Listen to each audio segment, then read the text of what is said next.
विहार भोजपुर संदेश प्रखंड स्थित सुहासत सहदेव +2 विद्यालय संदेश भोजपुर में संस्कृत दिवस के शुभ अवसर छात्र छात्राओं एवं सभी शिक्षक किया संस्कृत सप्ताह का आयोजन, जिसकी अध्यक्षता विद्यालय के संस्कृत शिक्षक शशि रंजन पांडे, मंच संचालन विद्यालय के संगीत शिक्षक बजेंद्र कुमार मिश्रा ने किया।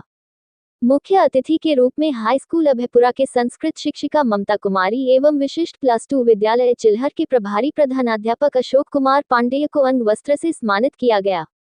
सभी शिक्षकों ने भारत माता एवं सरस्वती माता के तस्वीर पर बारी बारी से फूल चढ़ाया गया। अपने संबोधन में कहा कि संस्कृत के केवल 3 शब्द आवश्यक है: साहित्य, संगीत एवं कला। संगीत एवं कला के बिना पशु भी जीते हैं। उन्होंने कहा कि विश्व में 200 देश है, जहां केवल 150 देशों में ही संस्कृत पढ़ाया जाता है। केवल भारत देश में 16 विश्वविद्यालय है। संस्कृत से नए नए शब्दों का निर्माण कर सकते हैं। हम भारतीय का कल्चर के लिए भ्रम फैलाया गया है कि भारत में सामाजिक समानता लाना है तो संस्कृत भाषा अनिवार्य जरूरी है। संस्कृत भाषा के प्रति जागरूक होना जरूरी है। ये भाषा बहुत ही सरल भाषा है। इस भाषा को सबको अध्ययन करना चाहिए। उन्होंने कहा कि संस्कृत प्राचीनतम भाषा है। यह अनेक भाषाओं का जननी है, इसलिए इसका संरक्षण है। आज के परिवेश में संस्कृत भाषा को आम विषयों की तुलना में कमतर आंका जाता है।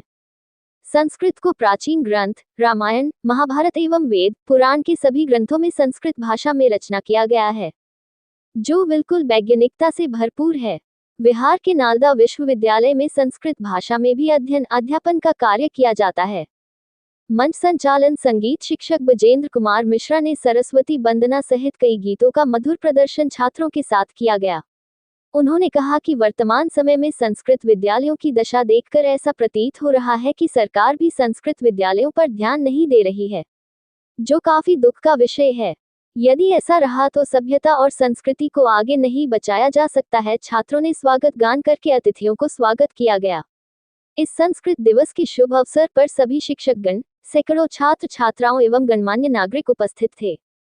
प्रगतिशील हिंदुस्तान संदेश भोजपुर आरा से चीफ ब्यूरो बिजेंद्र कुमार सिंह।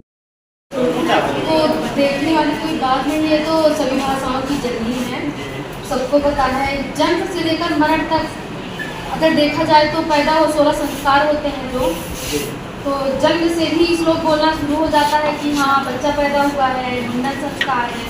फिर लास्ट में जो संस्कार होते हैं आप सभी जानते हैं।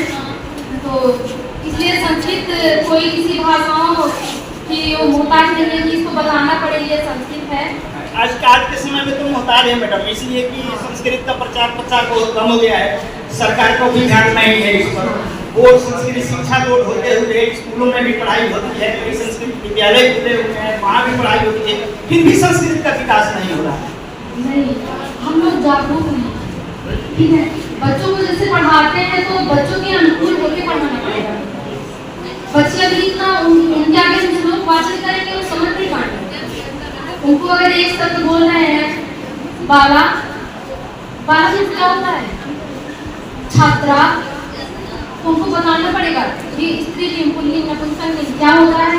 जैसे अभी हमने अभयपुरा विद्यालय में संस्कृत की मैं टीचर हूँ, तो वहाँ भी बच्चों को संस्कृत में बिल्कुल ज्ञान नहीं था, बिल्कुल मतलब जीरो थे वो। तो वो बच्चे का चाहते थे हमसे पढ़ने के लिए, तो मुझे रात दिन मुझे सोचना पड़ा कि बच्चों को हम कैसे पढ़ाएं कि ये संस्कृत में इनकी जो है रुचि बढ़े। तो हमने स्टार्ट किया, अच्छा ये बच्चे बताओ आप, उनको हमने संख्या का ध्यान कराया। आज हमारे क्लास में कितने बच्चे हैं संस्कृत में बताओ? तो बच्चे बताते एकादश, द्वादश। आज उन लोगों को 1 से 100 तक गिनती याद है, बहुत पसंद है वो लोग। और जिस दिन हम ले जाते हैं आज ममता मैम नहीं आई है, मुझे अच्छा नहीं लगता है। मतलब बच्चों को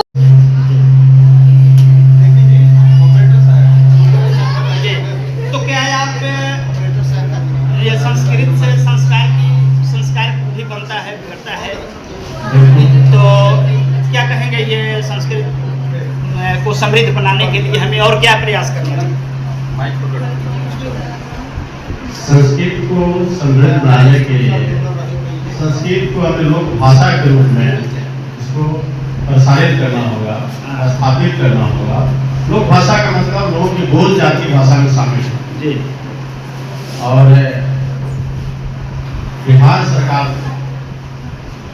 सरकारी तौर पर, आधिकारिक तौर पर संस्कृत भाषा में संरक्षण देने की आवश्यकता है। जिस तरह से उत्तराखंड में 2010 में आधिकारिक द्वितीय राजभाषा की जो मान्यता थी, उसी तरह से बिहार की हमारी सरकार को संस्कृत के संरक्षण के लिए, उनके विस्तार और फैलाव के लिए सरकारी संरक्षण दिया जाए एक आधिकारिक भाषा के तौर पर। बिहार में संस्कृत शिक्षा बोर्ड होते हुए कई संस्कृत विद्यालय खुले, कई कैटेगरी के खुले, फिर भी उनका विकास नहीं हो रहा है, क्या कहना? और बिहार के संस्कृत विद्यालय है वो अनुदानित विद्यालय है,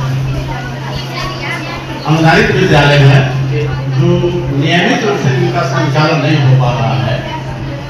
उसमें जो शिक्षक लगे हुए हैं, जो छात्र लगे हुए हैं, इस रूप में सरकार के द्वारा एक मदद मिलनी चाहिए, प्रोत्साहन मिलनी चाहिए, उस रूप में नहीं मिल पा रहा है, जिससे आगे बढ़ नहीं पा रहा है। तो फिर आप सरकार को क्या कहना चाहेंगे? हमारे सीएम इंडिया की बताएंगे सरकार को एक प्रमुख भाषा के रूप में मान्यता प्रदान करके उसको आधिकारिक संरक्षण का देते हुए संस्कृत बोर्ड या संस्कृत विद्यालय से आगे बढ़कर सभी विद्यालयों में संस्कृत भाषा को